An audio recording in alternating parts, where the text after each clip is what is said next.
আচ্ছা, এখানে আমরা কেন আসলাম পলাশ সাহেব? আমার তো হাতে অনেক জরুরি কাজ জমে আছে। একটা ভালো ডিল আছে আফজল ভাই। ডিল? হ্যাঁ, আমার কাছে একজন ক্লায়েন্ট এসেছিল লোনের ব্যাপারে কথা বলতে। অনেক বড় একটা লোনের অ্যাপ্লাই করবে। ভালো কথা, করতে বলেন। হ্যাঁ, আমি সেটাই তো বলছি। লোনের সব কাগজপত্র তো আপনি ভেরিফাই করেন, তাই না? আর আপনি তো এই ব্যাপারে এক্সপার্ট। শোনেন, যে লোন করবে তার কাগজপত্রে টুকটাক একটু ঝামেলা আছে। আপনার কাজ হলো সেগুলোকে ঠিক করে দেওয়া। বুঝতে পেরেছেন?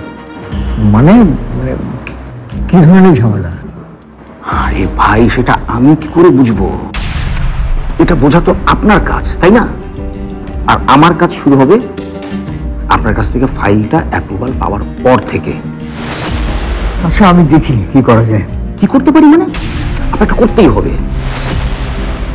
আর এমন নিউ করছেন কেন? কি? আরে ভাই, বুঝতে পারছেন না কেন? এই লোনটা যদি আপনি আমি মিলে অ্যাপ্রুভ করাতে পারি, আমাদের ভাগে 10% কমিশন ঢুকবে। আর ব্যাপারটা একটা লটারি জেতার মতো ব্যাপার। কমিশন? হ্যাঁ, কমিশন। আপনি বুঝতে পারছেন না কেন? আপনারা আমার পকেটে টাকাটা ঢুকবে কোত্থেকে? আপনারা আমার ইনকাম কমিশন থেকেই তো আসবে, নাকি? আচ্ছা, কে কে লোন করছে? কি করছে, কেন করছে, এগুলো তো আপনি অ্যাপ্লিকেশনে পাবেন, তাই না? আর আপনি এমন পুলিশের মধ্যে জেরা করছেন কেন? আপনার তো টাকা দরকার, নাকি? আমি আপনার ডেস্কে ফাইলটা পাঠিয়ে দেবো।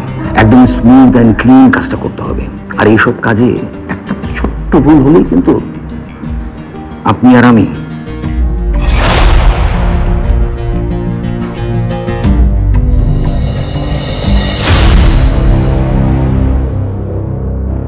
Walton Washing Machine. Simplifying life with hassle-free washing. Afzal ভাই, হ্যাঁ, আপনি এই সময় ক্যান্টিনে কি করছেন? তো আবার ওই পলাশের সাথে?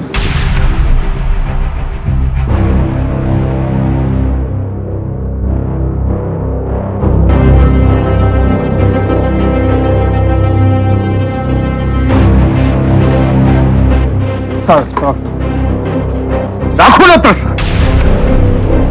আপনি আগে আমাকে বলুন যে কোম্পানির গোপন ইনফরমেশন লিক হলো কি করে?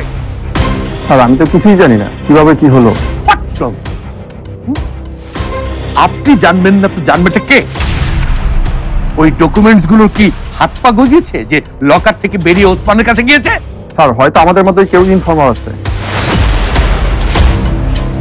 এমনিতে অনেক কিছু ধামাচাপা দিয়ে রাখতে কোটি কোটি টাকা খরচ হয়, এখন আবার নতুন করে ঝামেলা। এই এই আপনার কাজটা কি? হ্যাঁ, আপনার কাজটা কি? একটা মাত্র অফিস, সেটাও সামনে রাখতে পারেন না? আমার কি এত কিছু দেখার সময় আছে নাকি? যে আমার অফিসের ড্রয়ার থেকে ডকুমেন্ট সরালো, সেটা আবার তাও ওসমানের কাছে গিয়ে পড়লো, সেগুলো দেখার সময় আছে নাকি আমার? স্যার, অফিসের বিষয়টা আমি দেখছি, আপনি চিন্তা করবেন না। আমার মাথায় কিন্তু রক্ত উঠে যাচ্ছে।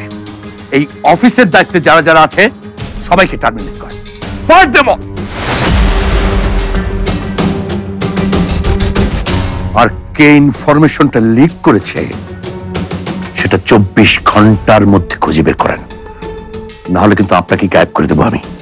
জি জি স্যার, আমি বের করছি কে এই কাজটা করলো। Only 24 hours. স্যার, আপনি চিন্তা করবেন না, আমি বের করে ফেলবো। কিন্তু আপনি এখন উসমান আলী খানকে কি বলবেন? ওর মুখ বন্ধ করার একটা উপায় আছে,